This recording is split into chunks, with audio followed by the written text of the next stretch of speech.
A 29-year-old self-identified Caucasian woman and environmental chemist presents to the outpatient clinic with a 3-month history of progressive palpitations and unintentional weight loss of 14 pounds. I'm going to highlight that. She also reports increased sweating and fine shaking of both hands that disrupts her laboratory work. She has no significant past medical history, takes no daily medications or oral contraceptives, and has no significant family history. On physical exam, she appears restless. Her temperature is 99.2, heart rate is 112 and regular, respiratory rate is 16, blood pressure is 138/66. Ocular examination is significant for bilateral upper eyelid retraction, mild forward protrusion of the globe, and scleral injection. So that's an interesting finding here. It's concerning for exophthalmos. This is classically seen when there's increased orbital fibroblast activation in Graves' disease, and you see like the eyeballs kind of protrude out and they look bigger. And then the scleral injection is probably because of just the dryness from them being protruded out so much. And this patient is also tachycardic, which is important to note. Next examination demonstrates a symmetrically diffusely enlarged non-tender thyroid gland that glides smoothly with declination, accompanied by audible systolic bruit over both lobes. So it seems like the thyroid gland's diffusely enlarged. There doesn't seem to be any nodules, and the bruit is likely because of some of the compressive effect or the mass effect that the thyroid has over the carotids.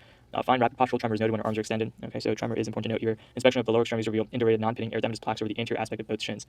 For me, that reads a little bit like the mixed edema that you would see in Graves' disease as well. And this is likely due to the deposition of glycosaminoglycans. And that detail is not as important to remember. Other than that, there's this finding seen also in Graves' disease with this pretibial mixed edema. Sensation is intact. Dependent reflexes are brisk and 3+, and which of the following in the laboratory studies is most likely to confirm the diagnosis. So based on all the things I've been saying so far, this history of palpitations, weight loss, being tachycardic, the signs of exophthalmos, and also pretibial mixed edema, and then lastly this diffusely enlarged thyroid gland. All of these are features that to me make me think that this is likely getting at Graves' disease. And we have to basically figure out which lab study is the most specific to identify Graves' disease. And so we can work through the answer choices here. A, serum anti-thyroglobulin antibody titer assay. So this specific antibody basically is kind of non-specific, at least for Graves' disease. All this really tells us is has there been damage done to the thyroid, and that could be present in a lot of different conditions that are autoimmune, but also if there's a cancer at play. You wouldn't really be able to specifically confirm the diagnosis of Graves' disease from just that alone. B, serum anti-thyroid peroxidase antibody titer. So anti-TPO antibodies are specific to Hashimoto's disease, which is more of a hypothyroidism. So it wouldn't really be as useful for us to diagnose Graves' disease with. C, serum thyroglobulin concentration assay. So again, this is kind of similar to A because you can use this to serve as like a tumor marker. After you remove the thyroid, if you see these levels climb, there's a concern for some kind of a recurrence. But it could also be used to evaluate for any kind of fictitious disorder for somebody taking thyroid hormone exogenously.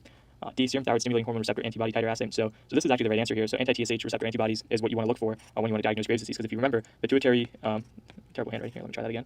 So the pituitary will classically signal the thyroid with this thyroid stimulating hormone, and that is the physiological way things sort of T4 and T3b are released from the thyroid to regulate the metabolism of your normal body. But when you have this TSH receptor antibody, it sort of binds to the same receptor and just activates it uncontrollably. And that's why you see this diffuse enlargement of the thyroid because it's being overactivated. And then you also have the signs and symptoms of elevated T3 and T4, which I already described. And then lastly, 24-hour catecholamine excretion test. So this is something you would do if you're concerned for pheochromocytoma. But again, that has a very episodic kind of comes and goes, and you typically don't have these findings of exophthalmos or pretibial mixed edema. And it's not this progressive condition that's always there. It sort of has like an episodic nature to it. And so again, it's also far more rare. And so for that reason, E is less likely as well. And so for all those reasons, D would be the correct answer.